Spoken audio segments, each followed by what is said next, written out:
There's this pattern that consistently shows up over and over again when you study people who have successfully built impressive physiques. Not influencers, not genetic outliers, just regular people who train for years and actually sustain results. And that pattern is structure.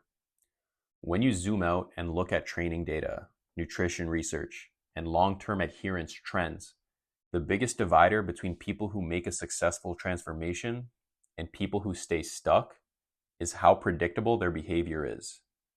Progress in physique development isn't chaotic, it's statistical. And once you understand that, a lot of confusion disappears. Across fitness studies, long-term progress correlates far more strongly with consistency of training frequency, consistency of calorie and protein intake, and consistency of sleep duration and regularity. In fact, studies on exercise adherence consistently show that decision fatigue is one of the biggest drivers of dropout. When people have to constantly decide what to train, when to train, how to eat on a daily basis, compliance drops sharply over time. Successful lifters don't eliminate difficulty, they eliminate decisions. From a behavioral psychology standpoint, this matters a lot. Every decision you make costs mental energy. This is known as cognitive load. When training days, rest days, and nutrition structure are predefined, your cognitive load drops dramatically. That's why people with fixed training schedules miss fewer sessions, eat more consistently, and report lower perceived effort, even when doing the same amount of work. It's not that disciplined lifters have more willpower, they just use less of it. When you look at hypertrophy research, protein intake is one of the most consistent predictors of muscle gain. Most research shows that muscle growth plateaus at about 0.6 to 0.8 grams per pound of body weight. But here's the important part. Most people don't fail because they miss the optimal number. They're failing because their daily average is inconsistent. Research consistently shows that evenly distributing protein across meals increases muscle protein synthesis and improves satiety and calorie control. That's why successful lifters anchor meals around protein sources, not because it's optimal on paper, but because it's repeatable in real life. Tracking food and progress works for one simple reason. It creates feedback loops. Progress only happens when inputs and outputs are visible. Without tracking, your bulks can overshoot into fat gain, your cuts might stall without explanation, and your maintenance will slowly drift upward.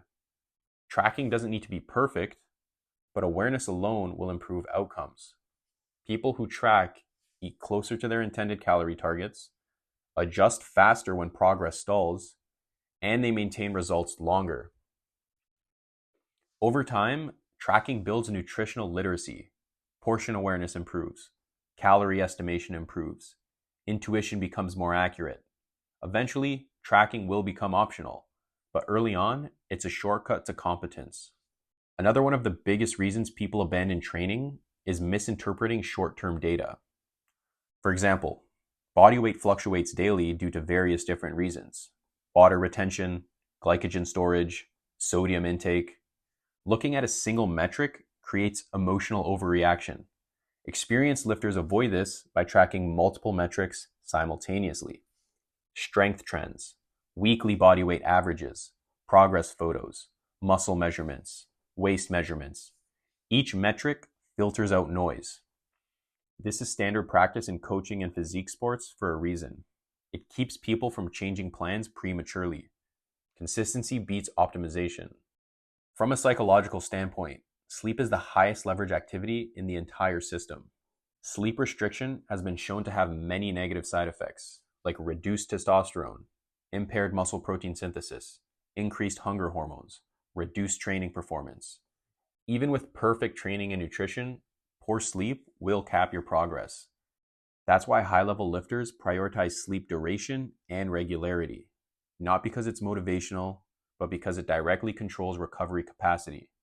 Training is the stimulus. Sleep determines the adaptation. When you strip away trends, supplements, and noise, the data points to the same conclusion. Physique development is relatively simple and comes down to a few core elements. The lifters who succeed reduce decision making, standardize inputs, track just enough to adjust, and they protect their recovery. They don't chase trends. They build systems that survive boredom, stress, and low motivation. That's why they look calm. That's why progress compounds. And that's why results last. Not because they're extreme, but because their approach is stable. They remove all of the guesswork. And stability over a long period of time always wins.